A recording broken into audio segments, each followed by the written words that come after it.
When the internet began, bulletin board services, or BBS, became the first online communities of the so-called information superhighway. Using their phone lines, people logged in from all over America to talk about sports, games, movies, and on one BBS in particular, share their ghost stories. Over time, those communities all went dark, except for one lone server that continues to operate somewhere in an unknown part of Pennsylvania's Rust Belt. A relic of the 1990s, veiled in mystery, it is a digital archive of humanity's strangest encounters with the unknown, as told by the people who experienced them. My name is Brandon Schexnayder, and you are listening to Fear Daily.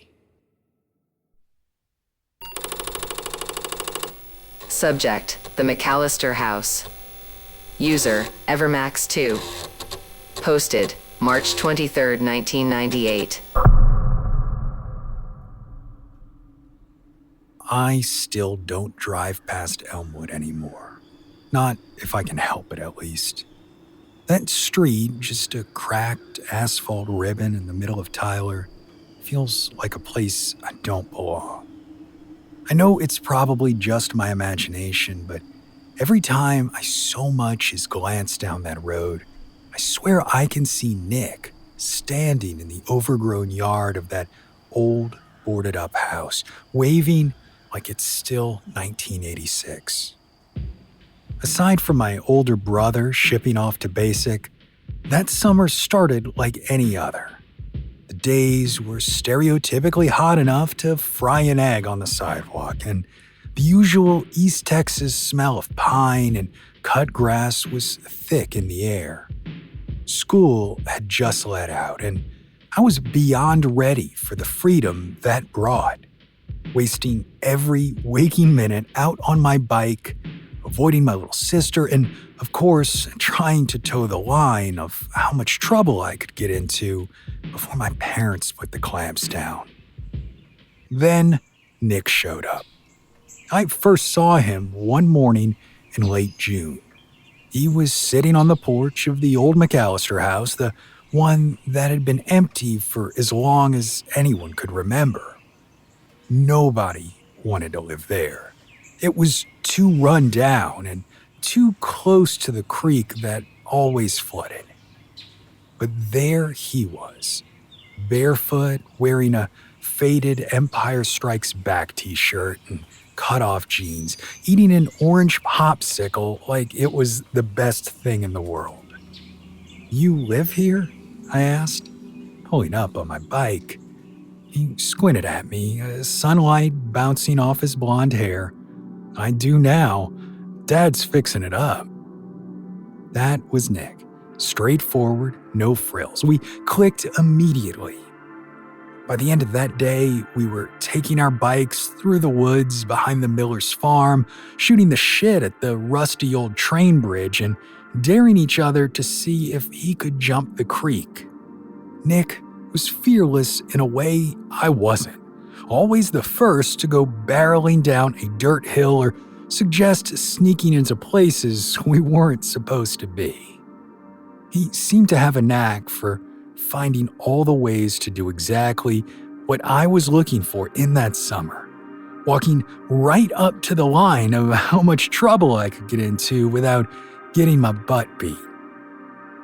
He made that summer feel alive, and I felt like I could do anything, be anybody. Even just reminiscing about it is putting a smile on my face now.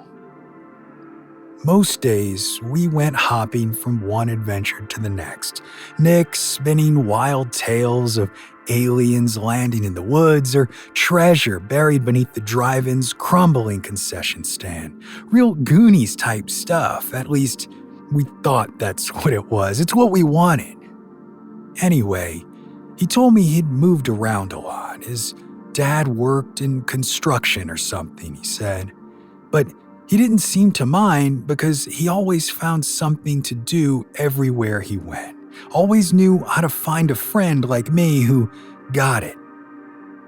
That September, when school started, having Nick around changed everything. I wasn't just the quiet kid anymore. Nick made people laugh, even the teachers, and he pulled me along for the ride. Suddenly, I had friends, people to talk to, and things to do. I finally felt like I belonged. Then, Christmas break came. Initially, I didn't think much of it when I didn't hear from him that first week. It was a family holiday, so I just figured maybe Nick had gone to visit relatives or something, but as New Year's Eve got closer and still no one answered the door when I knocked, I started to feel like something strange was going on. For the first few days of '87, I sulked around the house, and for the first time in my life, I couldn't wait to get back to school. I wanted to see my friend again. But when school started back up, Nick wasn't there. Not at the bike racks, not in Mrs. Caldwell's class, not in the lunchroom, not anywhere. I asked around, but nobody knew who I was talking about. Nick who? They'd ask. I squinting like I just said something in a foreign language. You know, Nick. Blonde hair, sat behind me in math. We worked on the World War II project together in social studies. I would tell them, my voice wavering anxiously. But nothing. Nada. Just blank expressions staring back at me. Finally, I got up the nerve to go see the teacher, but even Mrs. Caldwell looked at me like I was from another planet. Honey, we didn't have any new students this year. I laughed at first. I thought it was some kind of joke, like my best friend had convinced everyone to mess with me, but after school, I went straight to that old house on Elmwood and started banging on that door. Nick, man, it's Jeremy. Where are you? No response, just silence. So, after a few minutes of pacing back and forth up the walkway, I got up the nerve to try the doorknob, and to my astonishment, the house was unlocked. Slowly, I pushed open the old wooden door and peeked inside. The house was gutted. No furniture, no signs of life. Nothing. My heart sunk into my stomach. At first, I think it was grief. The loss of a friend, someone who had entered my life and changed it for the better. But after stepping into the house, I felt something far more overpowering. Fear. My skin began to crawl as I realized that this place clearly had not been lived in for a long, long time. Not only was there not a single piece of evidence to suggest a family had been living here recently, but there was so much decay and absence of life that it seemed like it had been dormant for decades. It didn't make sense. Nick had been everywhere. I had his handwriting in the notes we'd passed in class. He'd come to my birthday party in October. We'd gone trick-or-treating together, but when I checked my desk drawer for one of those notes, it wasn't there. When I looked at the pictures Mom took from my party, there was no Nick in any of them. You can imagine how crazy I felt, right? Well, I spent a lot of nights wondering if Nick ever was even real in the first place, or if I just made it all up in my head. I mean, what really is real anyway, right? If no one else remembers him, does that erase him? Does something or someone have to leave a mark for it to count? I keep coming back to this thought that's haunted me since. Maybe reality isn't what we think it is. Maybe it's not some solid, immovable thing. Maybe it's more like a record spinning on a turntable, skipping when the needle hits a scratch. Nick was my scratch. The little imperfection that threw the whole song off. I used to ask myself, if I was the only one who saw him, does that mean he wasn't real? But then I think, what if I was the only one who saw him because I was supposed to? What if reality didn't forget Nick? What if it was trying to make me forget him? Eventually, though, I just stopped asking. My parents figured I was going through a phase, and I let them. It was easier than explaining the truth, my truth. My friend had vanished without a trace. Some nights, I still dream about that old house, about Nick waiting for me by the creek. He'd be sitting there, legs dangling over the edge of the old bridge, his bike propped up against a tree. He'd grin at me like nothing had changed, like he hadn't disappeared, and those dreams feel incredible. I love reliving that feeling. But to this day, I refuse to go back to Elmwood, to that cracked asphalt street that has made me question my reality and sanity over and over and over again for the past 10 years.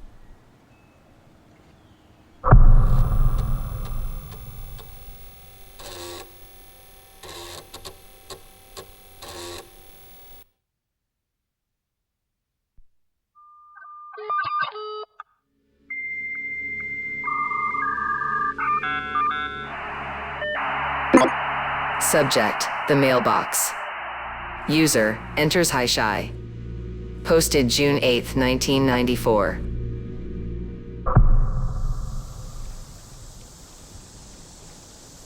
When I moved away from home after high school, my parents decided to sell the house I'd grown up in and move into something a little smaller. They ended up buying a little brick bungalow in Hahnville, a small town in St. Charles Parish, northwest of New Orleans. It's a nice little house, built right next to Lincoln Road with a mailbox out front and a huge yard out back. They seem happy there, which is great, and I seem to have made a friend, or at least I think I have. Let me explain.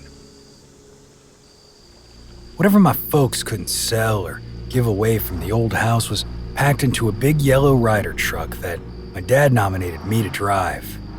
By the time they got themselves organized and made it to Hahnville, it was sweltering, and unloading the truck became an endurance test.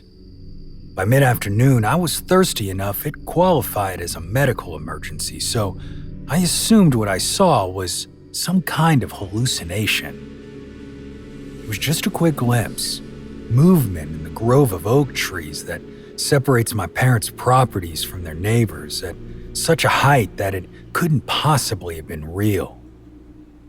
I shook it off and went inside for a glass or 3 of Mom's sweet tea.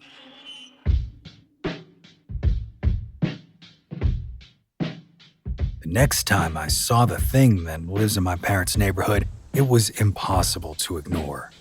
It was sunset and I was out on their porch having a smoke. The sky above was practically on fire with shades of red and orange, and I was so transfixed it took me a while to notice the prickly feeling of being watched. I looked down from the view to see, standing next to the mailbox, not 15 feet away from me, what looked like a shadow in the shape of a man. Not just any man, though. This person, or thing, or whatever it was, had to be at least 8 feet high and powerfully built, like a bodybuilder or a gorilla. It didn't move in any one direction, but I could see it swaying slightly as if it had weight it was periodically redistributing. To add to the air of unreality, it was translucent enough to allow the neighbor's porch light to dimly shine through. As the light diminished, so did it, until finally it turned around and began to walk away. It had gone fewer than 10 steps before disappearing completely.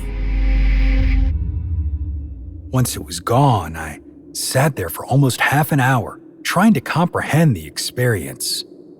Where I grew up, there were lots of ghost stories and old legends about haunted places, but ain't nobody talked about giant shadow gorillas. That was a new one on me. I decided not to say anything to Mom and Dad. After all, who'd believe something like that? My next couple visits were uneventful, and neither of my parents ever mentioned anything out of the ordinary, so I was tempted to write the experience off as some kind of waking dream when the creature appeared again. This time, it was around 9 p.m., and I was driving back from a snack run at the Chevron on River Road. As I mentioned before, there are stands of oak trees separating my parents' property from their neighbors, and that's where the shadow man was this time, but unlike last time, he wasn't looking at me. Instead, I saw the big head swiveling back and forth as it walked between the branches. If it wasn't in such a tiny crop of trees, I'd say it looked like he was lost in the woods. I slowed down to look at him, and that's when he finally saw me. The shadow turned toward the sound of my car passing, and a single, thick arm raised toward me, almost as if in greeting. What could I do? I did the same in return, feeling a chill pass through me. Just saying hi to a ghost gorilla, man, what could be more normal? Unbelievable. As weird as that whole thing was, it in no way prepared me for the next encounter, which is the most recent one to date. Again, it was later in the day, maybe 6 or 7, and I'd just come back from making groceries down at the Winn-Dixie. My folks were out, so it was just me bringing in their groceries, and I had to do it in a couple trips. On my way back from the first trip, I stopped short just as I hit the front door. The shadow was back in the same spot I'd seen it during sunset, right next to the mailbox.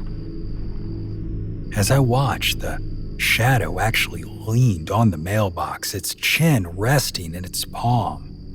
An involuntary hey came out of me, like I had just bumped into an old acquaintance I hadn't seen in a while, and the shadow actually nodded at me. Yeah, you read that right, it nodded at me, as if we were two old buddies who'd run into each other at the barber shop. We stood there looking at each other for a few minutes. Well, I couldn't see its eyes, but I assumed it was looking at me as its face was pointed in my way. Then, almost as if it realized it had to break the ice, it gestured toward the car and its open trunk, almost as if to say, "Those pizzas are gonna thaw, you leave them in there much longer." So I very slowly started to edge toward the car, turning my back briefly, only to immediately spin back around. The shadow hadn't moved and was still bent over the mailbox. It gave a little wave as if to show it was aware of where I was, but had no interest in doing anything about it. I collected my groceries, sweating despite the cool evening air, and when I walked back to the front door, I looked at the shadow and actually said, "Do you want to come inside?" I don't know what possessed me to say it, any more than I know what I would have done if it had agreed, but it didn't. Instead, the shadow man simply shook his head and pointed to the mailbox before making a chopping motion with his hand. I thought about that for a second. "You can't go past the mailbox?" I asked. It nodded. "Why?" The shadow didn't move. Sure, of course. That was probably asking for a bit too much normalcy in what was already a normal situation. "Well," I said, "I'll be right back." When the groceries were put away, I grabbed my smokes and went back out. The sun was setting, and again I could see the porch light from across the street shining through the shadow man. I flopped into the wicker chair my folks keep out there and lit up a cigarette. "Well," I said, "my name is Randy. It's nice to meet you." And then, together, the shadow man and I watched the sun go down on another day. But when I thought to look again, he was gone.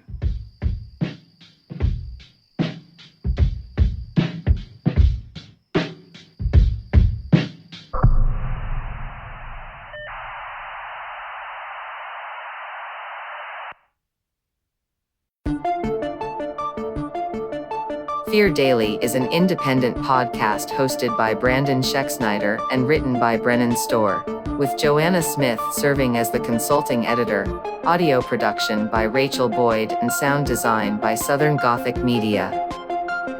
This podcast is a work of fiction. Names, characters, places, and incidents are either products of the author's imagination or are used fictitiously. Any resemblance to actual persons, living or dead, or to real events or locations, is entirely coincidental. Ad-free versions of Fear Daily are available now on your favorite podcast apps. For more information, visit feardaily.com. But move fast, before the server goes offline.